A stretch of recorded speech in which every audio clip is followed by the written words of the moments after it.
छछने मनवा सुन सहन लागे हमरो घरवा अंगनवा पूरी जहिया दिलावा के लला सात जलसा कराइब हो पूरी जहिया दिलावा के लला सात जलसा कराइब हो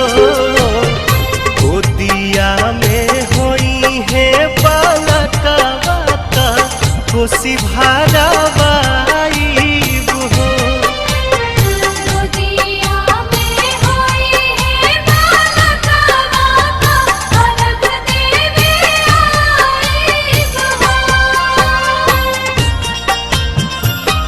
जय छठी मैया, जय छठी मैया।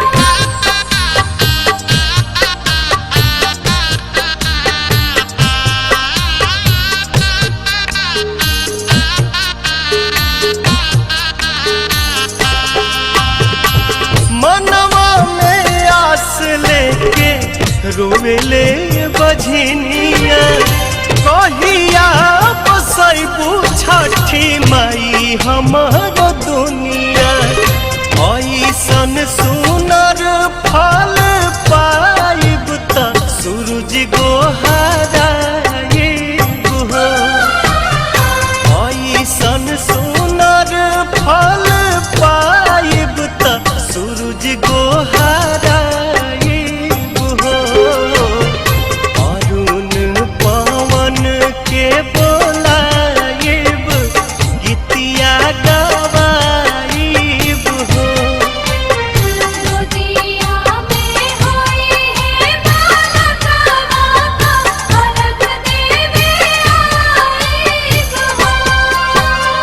छठी माई के घाटवा कोयजन बाजन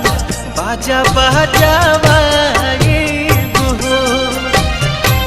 छठी माई के घाटवा कोयजन बाजन बाजा बजावा